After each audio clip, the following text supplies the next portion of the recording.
Selamat sore pemirsa, kembali berjumpa dengan kami dalam segmen Informasi Iklim Provinsi Bali.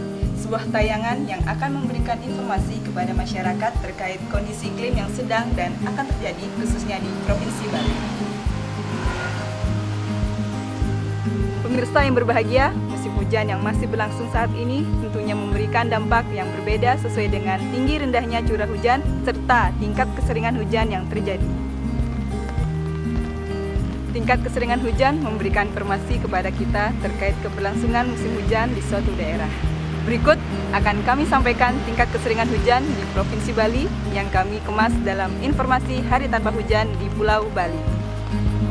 Monitoring Hari Tanpa Hujan, update 20 Maret tahun 2017.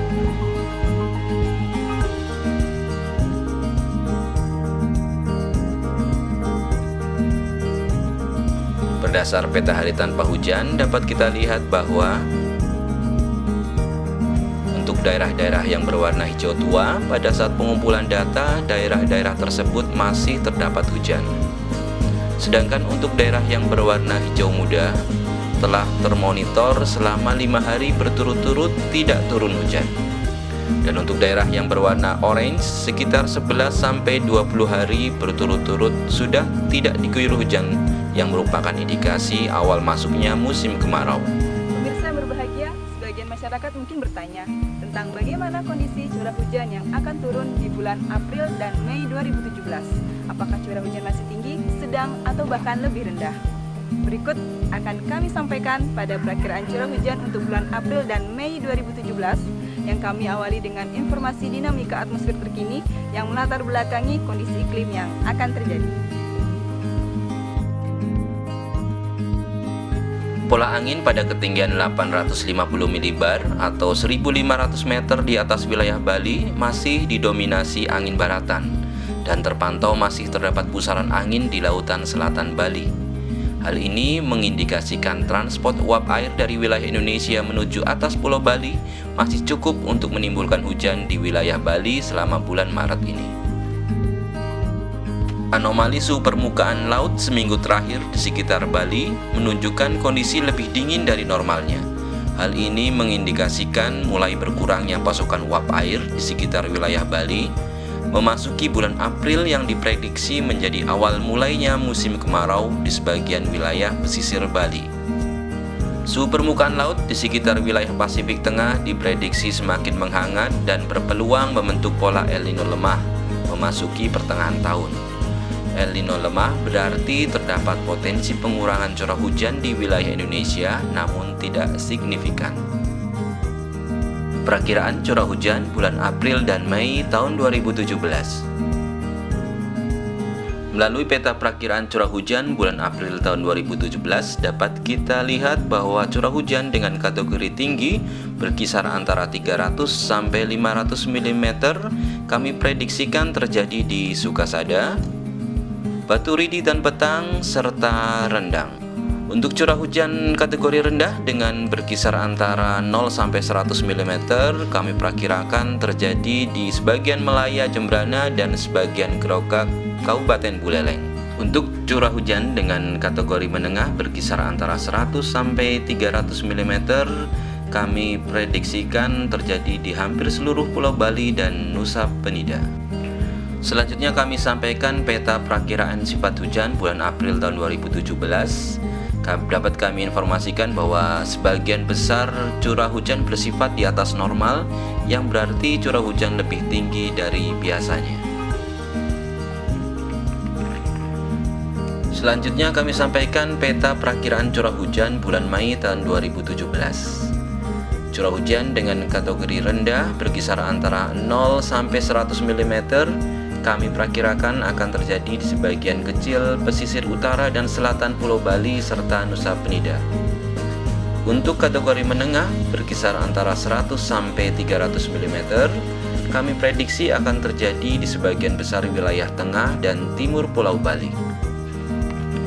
Sementara itu untuk informasi perakiraan sifat hujan bulan Mei tahun 2017 dapat kami sampaikan bahwa sebagian besar bersifat normal, yang artinya bahwa curah hujan sama seperti biasanya.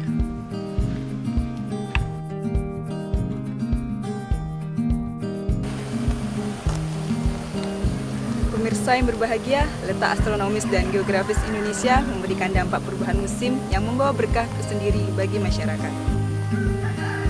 Musim kemarau, bagi sebagian masyarakat di Bali, khususnya yang bergerak di bidang pariwisata, memberikan dampak positif dengan meningkatnya jumlah kunjungan wisata mancanegara yang ingin menikmati indahnya sunset, sunrise, serta teriknya matahari di Pulau Dewata ini.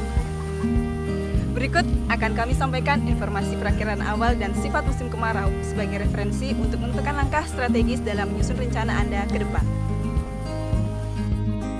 Perakiraan awal musim kemarau tahun 2017 Provinsi Bali.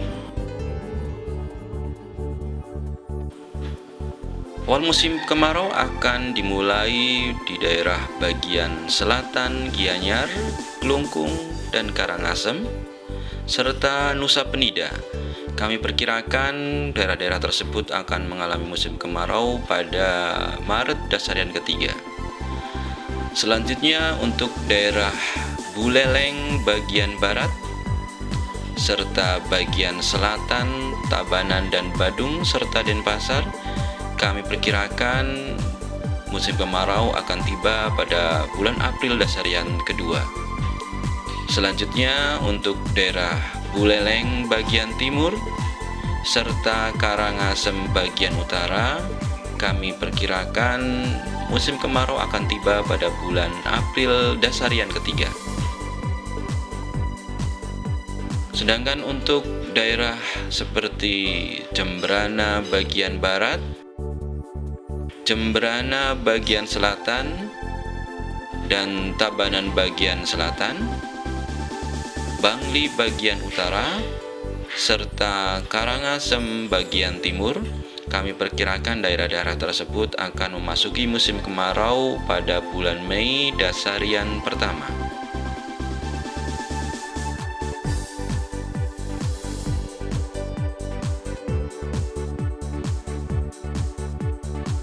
Kemudian disusul untuk daerah bagian utara Buleleng dan Jembrana, bagian tengah Tabanan, Gianyar, Badung, dan Bangli, bagian barat laut Tabanan dan Bangli. Kami perkirakan daerah-daerah tersebut akan memasuki musim kemarau pada Mei dasarian kedua. Selanjutnya Karangasem bagian tengah, kami perkirakan daerah tersebut akan memasuki musim kemarau pada Mei dasarian ketiga. Dan Buleleng bagian utara serta bagian utara Tabanan, Badung, dan Gianyar, kami perkirakan daerah tersebut akan memasuki musim kemarau pada Juni dasarian pertama. Selanjutnya kami sampaikan perakiraan sifat musim kemarau tahun 2017 Provinsi Bali. Untuk daerah yang berwarna hijau, sifat curah hujan yang akan datang di musim kemarau kami perkirakan bersifat di atas normal, yang berarti bahwa curah hujan pada musim kemarau lebih tinggi dari rata-ratanya. Sementara untuk daerah yang berwarna kuning, kami perkirakan sifat hujan di musim kemarau bersifat normal. Ini berarti bahwa curah hujan pada musim kemarau sama dengan rata-ratanya.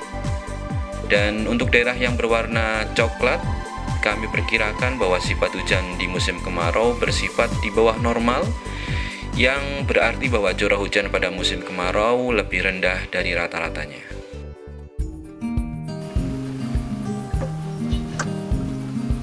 Pemirsa yang berbahagia, demikian informasi iklim yang dapat kami sampaikan, dan kami berharap untuk selalu meningkatkan kewaspadaan terkait dengan semakin meningkatnya cuaca ekstrim yang terjadi.